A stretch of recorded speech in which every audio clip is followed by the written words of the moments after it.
Hello friends, मी भावना. माझ्या चॅनलमध्ये मी तुम्हा सर्वांचे मनापासून स्वागत करते. कसे आहात तुम्ही सर्व? आय होप तुम्ही सर्व आनंदात असाल. स्वामींच्या कृपेने तुमच्या सगळ्या चांगल्या इच्छा पूर्ण होत. आजचा दिवस तुम्हाला खूप छान आणि आनंदाचा जावो. 13 मार्चला होळी आहे. या दिवसाला अनन्यसाधारण असे महत्त्व दिले गेले आहे. या दिवशी आपल्याला काही उपाय करायचे आहेत. ते उपाय जर आपण केले तर आपल्या आयुष्यातले बरेच दुःख संकट दूर होतील. तर ते उपाय कशासाठी करायचे आहेत, कोणते कोणते करायचे आहेत, त्याबद्दल मी आज थोडक्यात माहिती देणार आहे.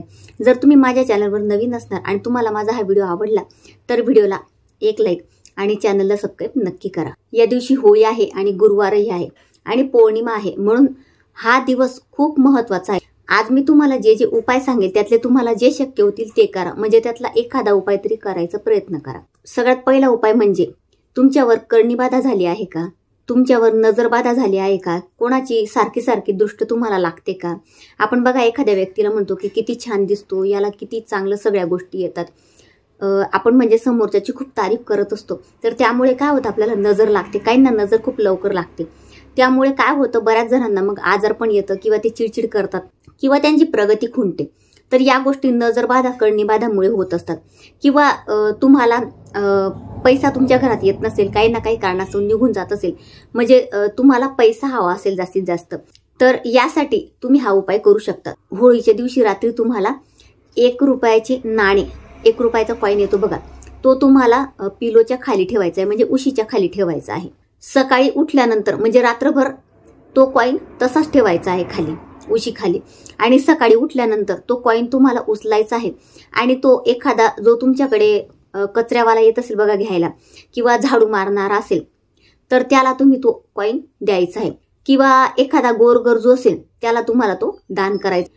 म्हणजे कोणाला तरी तो कॉईन द्या तुम्ही. आणि जर शक्य नसेल तर मंदिरात ठेवून द्या. मंदिरात कोणी ना कोणी येत जात असतं, तर कोणीतरी तो कॉईन उचलून घेईल. आता हा उपाय तुम्हाला म्हणजे होळीपासून तुम्हाला 45 दिवस कंटिन्यू करायचा आहे.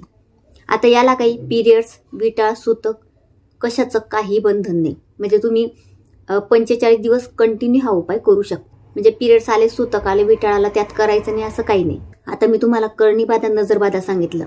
आता कर्णीबाधा किंवा नजरबाधा झालेली आहे हे कसं ओळखायचं?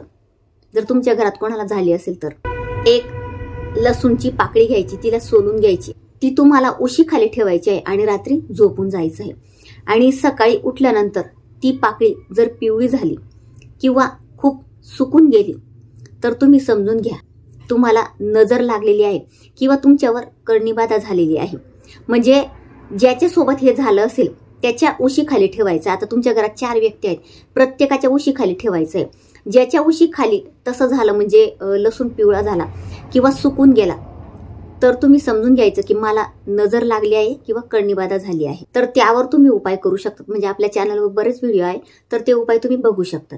तुमचे काही पैशांचे प्रॉब्लेम असतील, पैसे तुमच्याकडे कमी येत असेल, पैसा तुमच्याकडे कमी येतोय, काही ना काही कारणास्तव निघून जातोय, किंवा तुमच्या घरात तुम्हाला किंवा इतरांना आरोग्याच्या काही समस्या आहेत, म्हणजे सारखं सारखं आजारपण येते किंवा दुखणं काही ना काही चालू आहे, म्हणजे गोळ्या औषधं तुम्हाला सतत घ्यावे लागत असतील, तर तुम्हाला हा छोटासा उपाय करायचा आहे. तो म्हणजे होळीच्या दिवशी सायंकाळी जेव्हा होळी पेटते बघा, तर होळी पेटल्यानंतर तिची जी रक्षा असते बघा, ती तुम्हाला घरी उचलून आणायची आहे. म्हणजे थोडीशी ती रक्षा आणायची आणि ती तुम्हाला देवासमोर बसायचं आहे. तसं तर मारुतींच्या समोर बसायचं, पण तुमच्याकडे जर हनुमानाचा फोटो नसेल किंवा मूर्ती नसेल तर तुम्ही असंही म्हणजे मारुतीरायांचं स्मरण केलं आणि देवासमोर बसले तुम्ही तरी चालेल.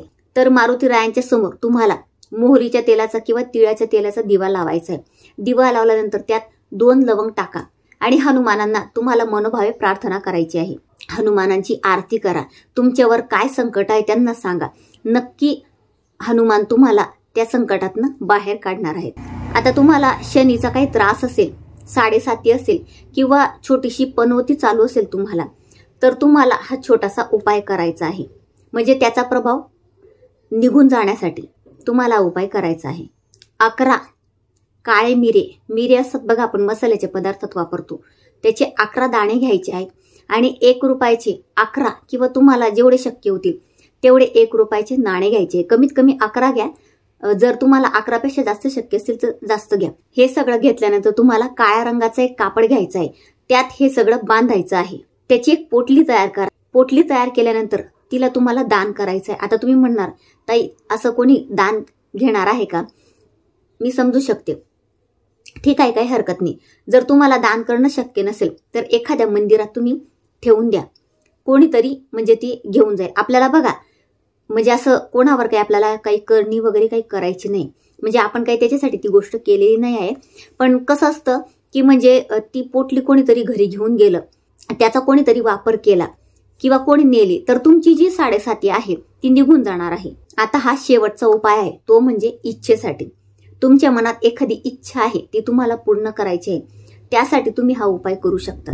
किंवा तुमचं एखादं काम असेल, मग तुमचं जॉब संबंधित असेल किंवा तुमचं एखादं काम असेल, ते काम तुम्ही खूप प्रयत्न करत आहात पण होतच नाही आहे. जर ते काम तुम्हाला करायचं असेल, म्हणजे अडलेली कामं तुमची पूर्ण करायची आहे, तर त्यासाठी तुम्हाला 7 नागवेलीची पानं घ्या. आणि जेव्हा बघा होळी पेटते तर होळीच्या आजूबाजूला आपण प्रदक्षिणा मारतो, तर तुम्हाला होळीच्या आजूबाजूला 7 प्रदक्षिणा मारायच्या आहेत. म्हणजे एक प्रदक्षिणा झाली की एक पान त्या पेटत्या होळीमध्ये टाकायचं आहे, दुसरी प्रदक्षिणा झाली की दुसरं पान टाकायचं. असे तुम्हाला 7 पानं 7 प्रदक्षिणा मारत मारत टाकायचे आहेत. आणि तुम्हाला मनोभावे प्रार्थना करायची आहे की तुमचं जे काही अडलेलं काम आहे, तुमची जी काही इच्छा आहे ती पूर्ण व्हावी, यासाठी प्रार्थना करा. नक्कीच तुमची इच्छा पूर्ण होईल आणि तुमचं जे अडलेलं काम आहे ते लवकरात लवकर पूर्ण व्हायला तुम्हाला मदत होईल. तर असे मी तुम्हाला छोटे छोटे 6 उपाय सांगितले की म्हणजे तुम्ही तुमचं आयुष्य सुखी करू शकता. आता हे जे उपाय मी तुम्हाला सांगितले हे ज्योतिषीय उपाय आहेत, मी माझ्या मनाने काही तयार केलेलं नाही आहे.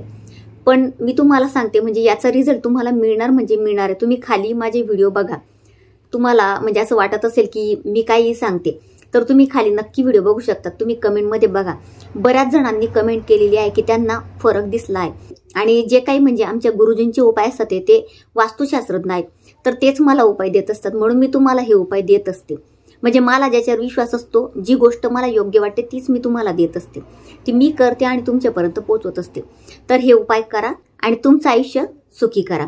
तर अतिशय छोटीशी माहिती होती जी मला तुम्हाला द्यायची होती. तर तुम्हाला माझा आजचा व्हिडिओ जर आवडला असेल तर व्हिडिओला लाईक, शेअर आणि चॅनलला सबस्क्राईब नक्की करा आणि कमेंटमध्ये श्री स्वामी समर्थ नक्की लिहा.